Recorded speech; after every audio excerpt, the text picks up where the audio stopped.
Bapak kalau dapat tawaran masuk DPA akan diambil nggak Pak? Banyak pihak yang ini Pak, yang menginginkan Bapak untuk masuk DPA Pak, tawaran-tawaran untuk menjadi DPA. Mau nggak Pak? Bapak mau nggak Pak? Bapak Bapak masuk DPA Pak? DPA, Pak. Atau jadi warga Solo aja Pak? Sampai saat ini rencana saya masih belum.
Halo selamat malam pemirsa TVRI dimanapun Anda berada. Tak butuh waktu lama tanpa perlu babi bu. Hanya perlu waktu kurang dari 1 hari Badan Legislasi DPR RI secara bulat atau secara utuh ini menyetujui revisi Undang-Undang nomor 19 tahun 2006 mengenai Watimpres menjadi Dewan Pertimbangan Agung. Padahal kalau kita lihat DPA atau Dewan Pertimbangan Agung ini adalah salah satu lembaga tinggi negara yang sudah dihapus keberadaannya pada masa reformasi.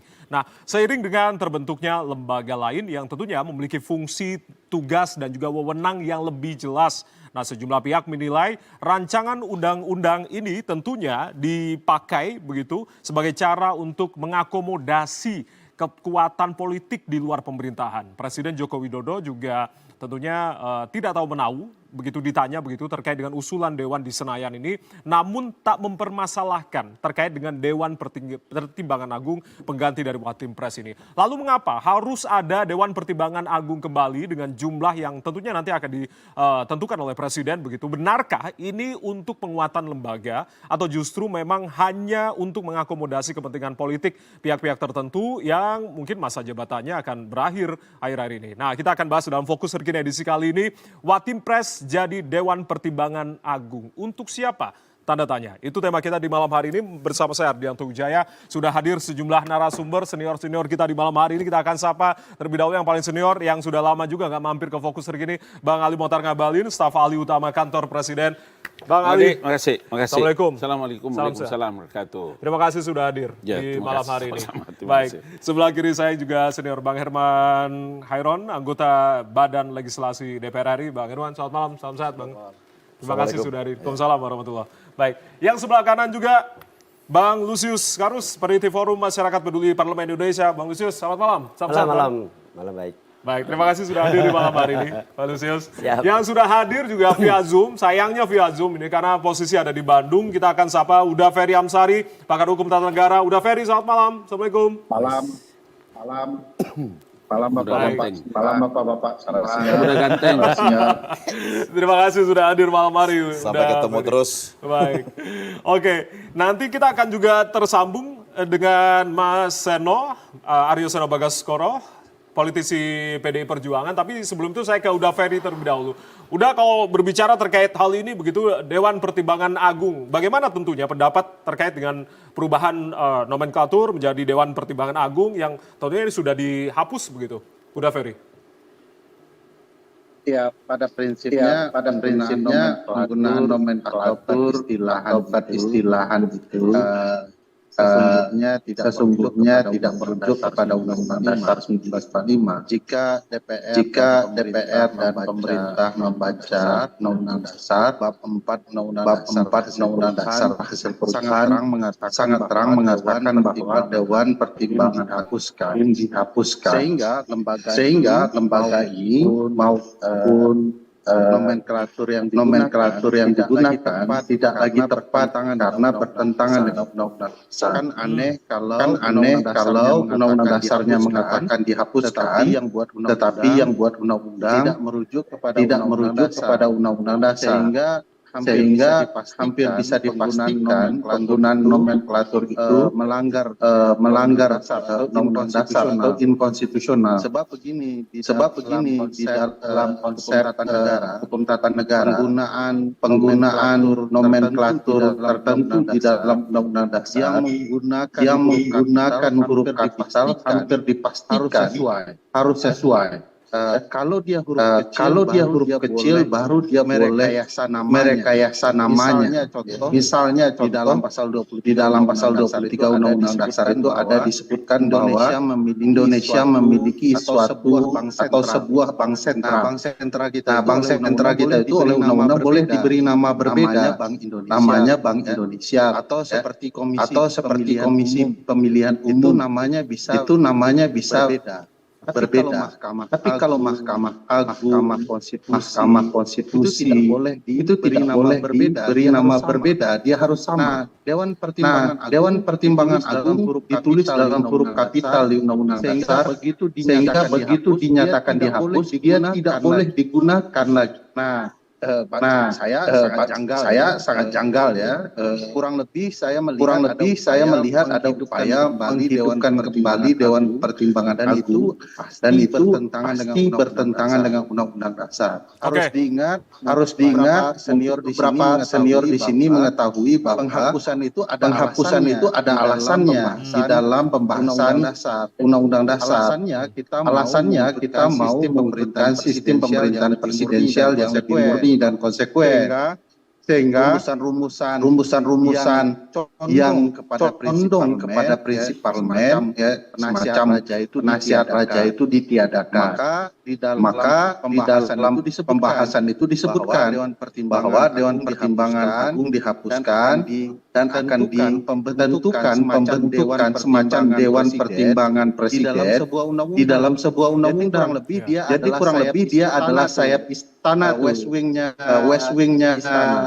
istana. Tapi apa yang digagas kalau dia menjadi Dewan Pertimbangan Agung, jelas ini mengubah konstelasi. Akan ada pembentukan lembaga negara baru yang konsekuensinya dia akan setara dengan presiden. Jadi kita bisa meraba kira-kira arah politik istana itu seperti apa, dan DPR kembali menjadi kuda tunggangannya istana. Mohon maaf bahasa saya senior. Tapi kurang lebih itu bisa mempertegas menjelaskan apa yang sedang terjadi. Oke, tapi udah Ferry, kalau Anda menilai ada kejanggalan begitu, tapi kan di Undang-Undang Dasar 1945 pasal 16 ada hak bagi presiden untuk bisa membentuk Dewan Pertimbangan. Jadi di mana ini letak kesalahan dari perubahan nomenklatur atau terkait dengan hal ini pasal 16 dari Undang-Undang Dasar 1945? Kalau presiden membentuk Dewan Pertimbangan Presiden, One Team Press ya. Bercandanya itu kan One Team Press itu kawan-kawan intim presiden. One Team Press gitu. Dan itu betul secara bercandaan maupun kemudian nomenklatur itu tepat karena konsepnya ini adalah sayapnya istana yang mensupport presiden dalam kerja-kerjanya yang berani memberikan nasihat, masukan dan saran-saran. Nah, konsepnya dia di bawah rumpun kekuasaan eksekutif di istana sebagai bawahannya kepala pemerintah. Sementara kalau Dewan Pertimbangan sebagaimana sudah digembar-gemborkan itu lebih dekat kepada lembaga negara. Lembaga negara ini setara dengan presiden. Ini yang membedakan One Team Press dan Dewan Pertimbangan Pensiunan Agung ini. Saya bercanda sekali lagi, saya menyebutnya DPA, Dewan Pensiunan Agung. Kayaknya untuk diperuntukkan bagi yang sedang mau akan pensiun, gitu ya.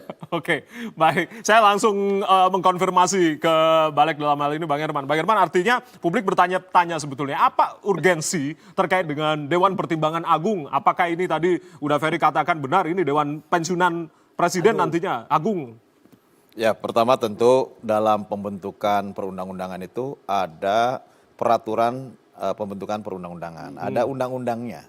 Sehingga ada tahapan-tahapan, kalau tadi dinyatakan 1 hari selesai, tidak juga. Ini memang dalam beberapa tahap, kemudian beberapa pembahasan, dan ya pasti diputuskan dalam hari itu. Padahal bukan prolegnas begitu ya? Kenapa? Tapi Kalau cepat itu kan begitu bisa, ya? sesuatu yang memang dibutuhkan oleh negara, DPR setuju, dibahas bersama dengan Menkumham, ya itu bisa saja dirubah. Karena dalam setiap perjalanan tahunan, ya pelaksanaan prolegnas prioritas, itu juga ada evaluasi.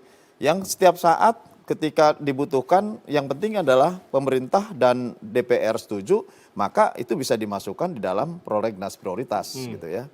Nah, terkait dengan perubahan pun, kenapa singkat? Ya memang perubahannya hanya 3 saja. Dan ini perlu dicatat berkali-kali saya menyampaikan di media bahwa ini baru usul inisiatif. Usul inisiatif. Usul inisiatif. Nah, 3 pasal apa? 1, perubahan nomenklatur dari Watimpres menjadi DPA nomenklaturnya. Yang kedua, fungsi dan tugasnya sama, memberikan nasihat. Tetapi tadi betul, kelembagaannya disejajarkan dengan lembaga negara.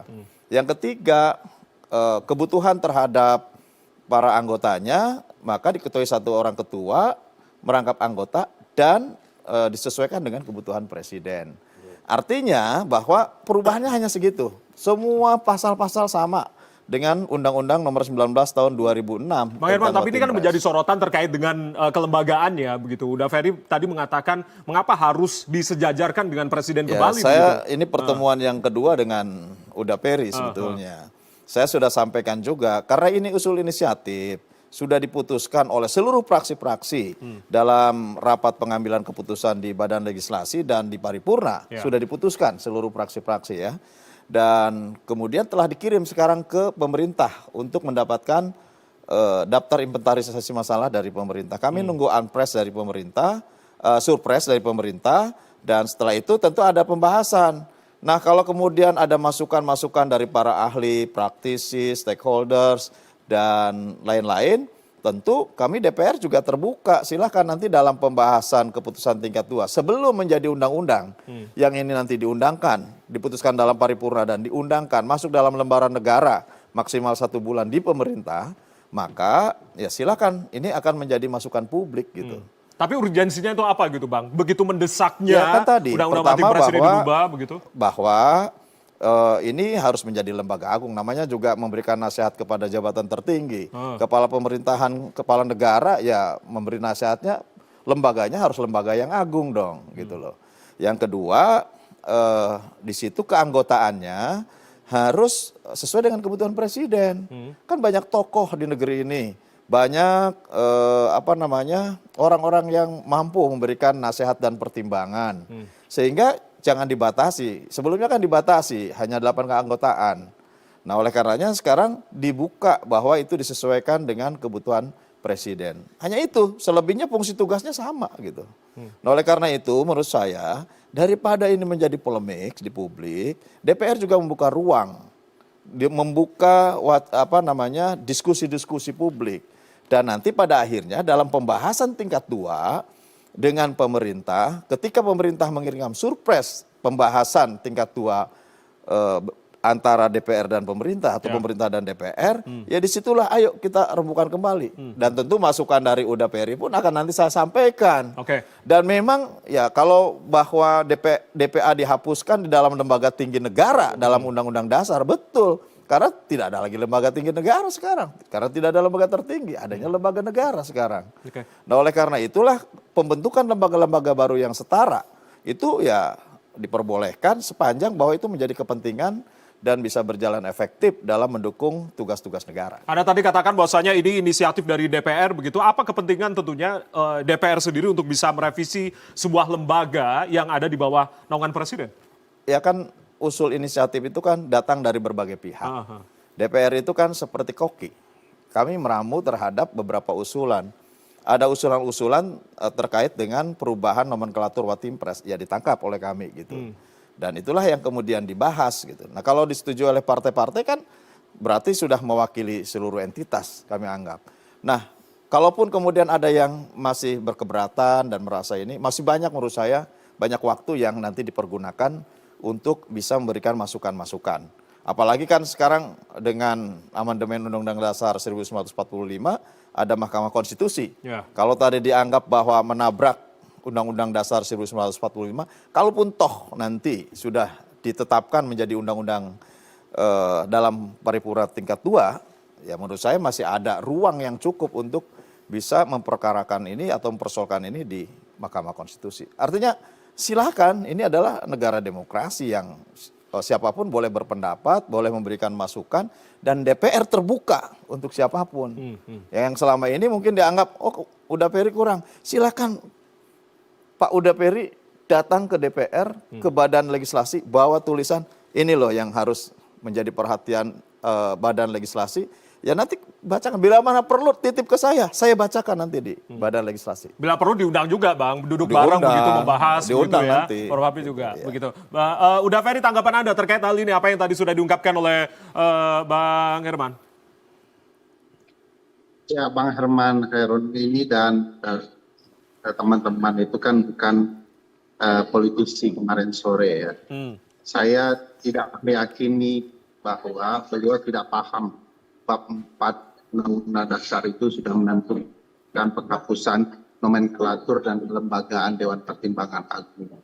Dan artinya sudah selesai. Bahwa tidak ada lagi digunakan peristilah ini dan tidak ada lagi lembaga negara yang namanya Dewan Pertimbangan Agung. Nah, yang terjadi saat ini menurut saya adalah upaya-upaya politis, bukan upaya-upaya konstitusional. Karena dalam perspektif teman-teman politisi, memenangkan pertarungan secara politik jauh lebih penting dari menghormati pertarungan atau mematuhi kehendak konstitusi. Nah ini bagi saya problem tersendiri. Tentu diundang tidak diundang bukan persoalan. Yang menjadi inti persoalan adalah mematuhi konstitusi atau tidak. Bang Mokhtar Ngabalin itu dengan mimik serius beliau saat ini sudah yakin saya bahwa beliau sedang mencari-cari apa jawaban konstitusional yang paling pas untuk menjelaskan sesuatu yang sudah eksplisit dihapus menjadi memungkinkan secara ruang politik. Saya memahami bahwa ada keinginan memposisikan presiden yang akan segera masuk waktu pensiunnya sekarang sudah demisioner dalam beberapa bulan ke depan agar ada posisi yang layak dalam relasi presiden terpilih dan presiden yang akan lengser ke Prabon ini.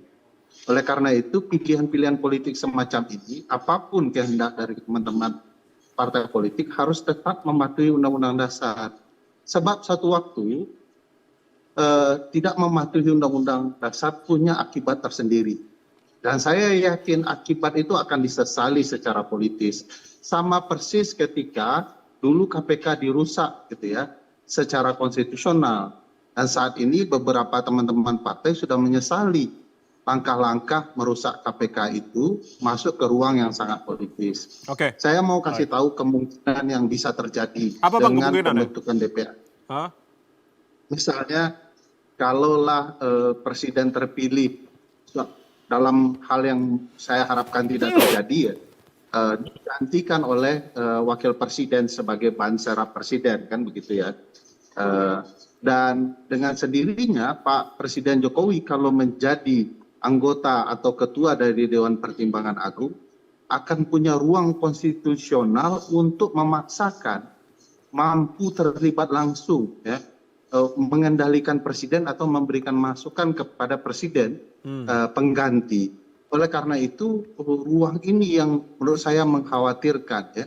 Ada ruang konstitusional untuk ikut campurnya mantan presiden ke dalam kerja-kerja konstitusional presiden yang akan datang. Oke. Tentu mungkin ada ruang politik lain yang mungkin bisa dibaca luas Tapi sekali lagi sesuatu yang tidak ada di Undang-Undang Dasar tidak boleh diada-adakan karena suatu saat tabrakannya akan terjadi. Oke, itu ada beberapa hal kekhawatiran dari Huda Ferry yang disampaikan. Silakan Bang Abalin untuk menanggapi kekhawatiran yang tadi sempat diungkapkan oleh Huda Ferry.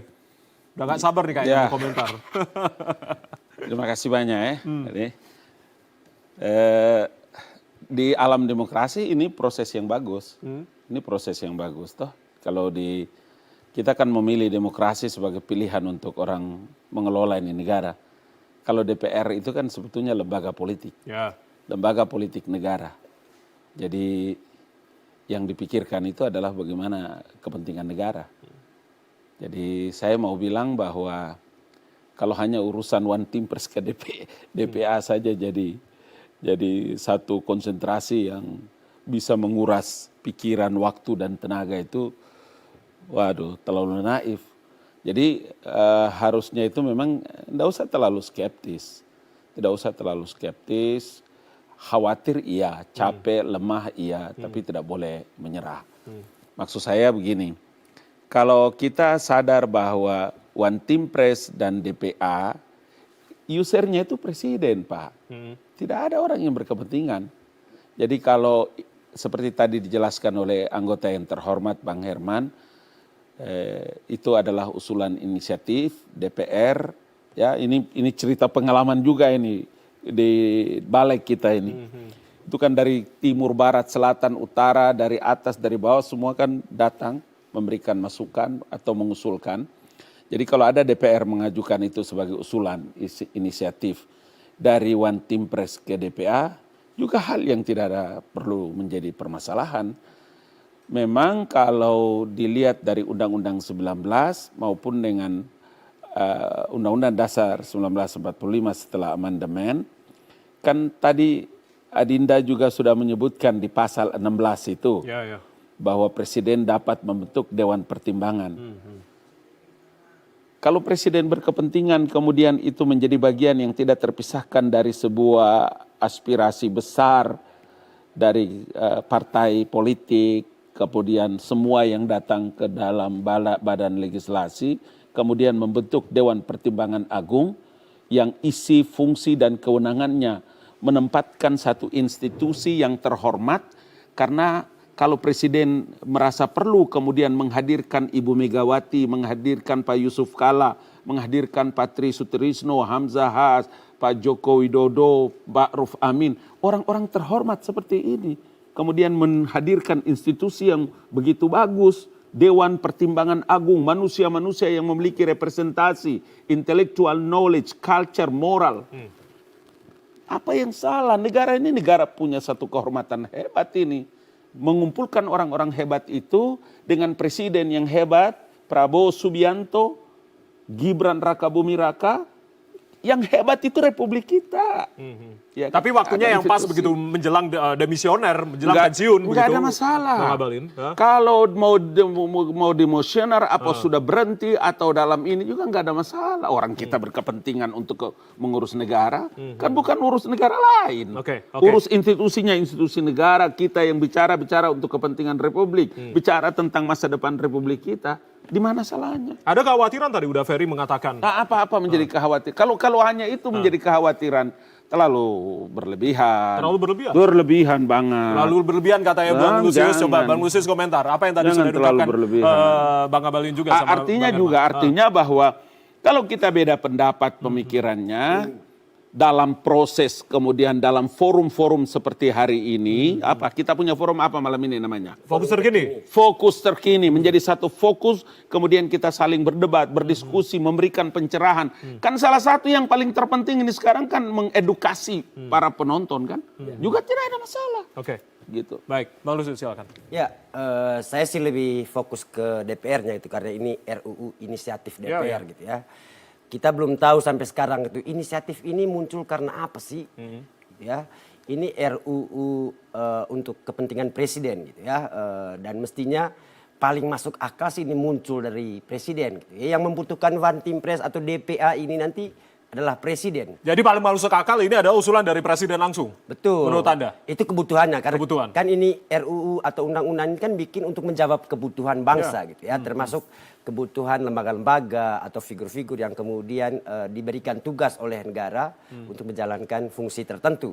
Dalam hal ini termasuk presiden gitu ya. Jadi kalau misalnya presiden membutuhkan One Team Press ini dirubah menjadi DPA itu sih mungkin masuk akal gitu. Tapi ini kok inisiatifnya muncul dari DPR dan inisiatif ini muncul di akhir periode. Kalian kemana aja itu 5 tahun gitu ya?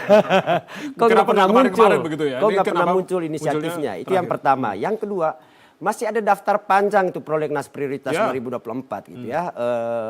Mungkin sekarang baru 3 kali dari 47 yang adalah daftar prolegnas prioritas gitu ya. Sudah banyak? Enggak, yang daftar prolegnas prioritas itu baru 3 atau 4 gitu ya.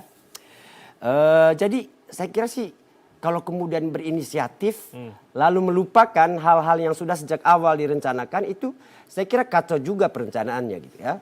Dan persis itu sih yang kemudian membuat kita merasa ini ada apa ini DPR ini ya. Lari ke RUU lain yang tiba-tiba muncul di akhir periode. Padahal ada begitu banyak RUU yang sudah sejak awal periode direncanakan, dibahas gitu ya. Lalu sampai sekarang tidak jelas prosesnya gitu ya.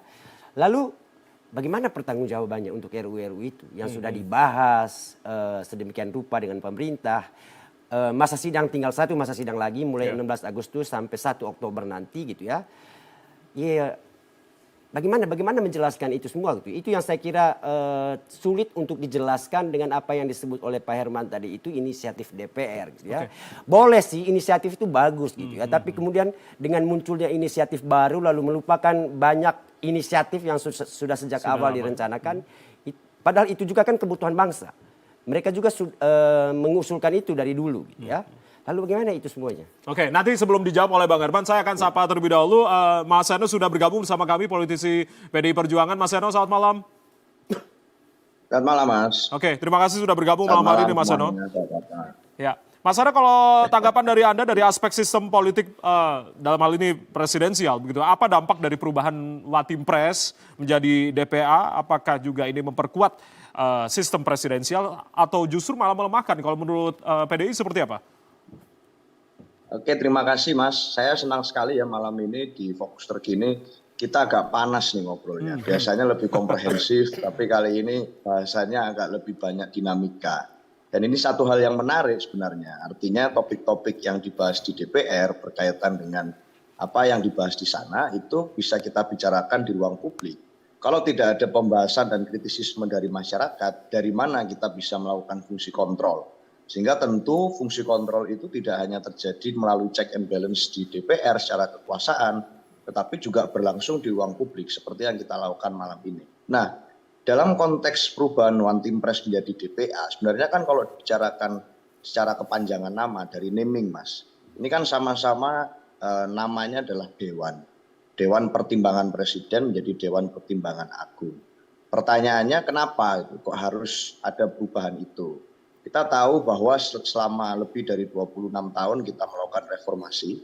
Salah satu agenda yang dilakukan di era tersebut, di awal mula kemarin dulu, itu adalah menghapus lembaga-lembaga negara tertentu.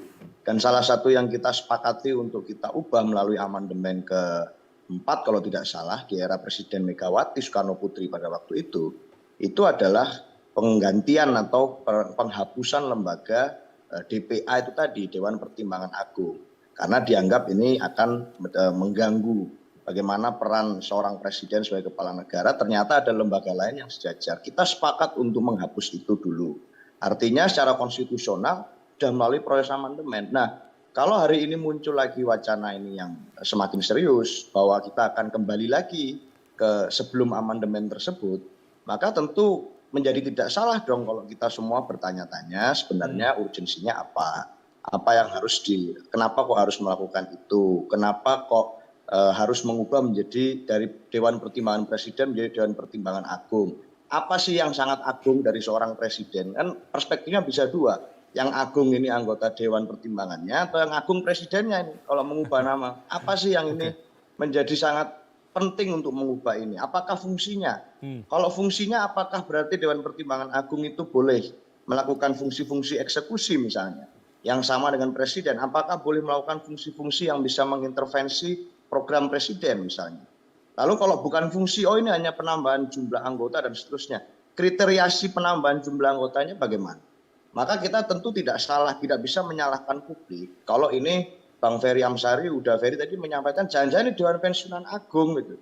Artinya nama-nama yang masuk ini adalah orang-orang yang tidak terakomodir dan lain sebagainya. Karena apa? Karena ada kerangkaian peristiwa sebelumnya di mana ada wacana perubahan undang-undang tentang peraturan menteri negara gitu. Yang awalnya jumlahnya 20 sekian jadi ditambah gitu. Artinya politik akomodatif ini nuansanya jadi kental di mata masyarakat. Tentu kita akan sedang mengkaji ini sebagai satu partai politik. Tetapi secara prinsipal kita merasa, ayolah kita sudah sepakat kita akan melangkah lebih jauh ke depan dengan banyak program. Kita tahu bahwa kemarin ada janji narasi keberlanjutan dari konstitusi yang telah kita sepakati dari periode pertama dan kedua presiden yang kita pilih di periode yang lalu. Dan kemudian program Pak Prabowo dan Mas Gibran adalah melakukan narasi keberlanjutan. Kita kemarin mengikuti pemilu dan kemudian rakyat apapun yang terjadi di sana sepakat dengan narasi keberlanjutan. Lalu kenapa kok di fase sebelum pelantikan ini kok semuanya berubah gitu loh. Ada banyak sekali wacana-wacana perubahan yang nggak nyambung dengan narasi keberlanjutan yang hari ini muncul di publik. Tentu ini menjadi satu pertanyaan bagi kami. Secara konstitusional ini tentu juga menjadi satu pertanyaan. Dan kita tentu masih mengkaji dan menunggu secara detail nanti pemerintah memberikan DIM bagaimana kriteria si orang yang masuk ke sana siapa saja. Lalu apa fungsi sebenarnya di sana? Kita tentu bertanya-tanya. Kalau dianalogikan tadi DPR sebagai koki, memasak itu. Biasanya kalau di restoran, kalau koki masak itu ada yang pesen dulu mas. Nah ini yang pesen siapa ini?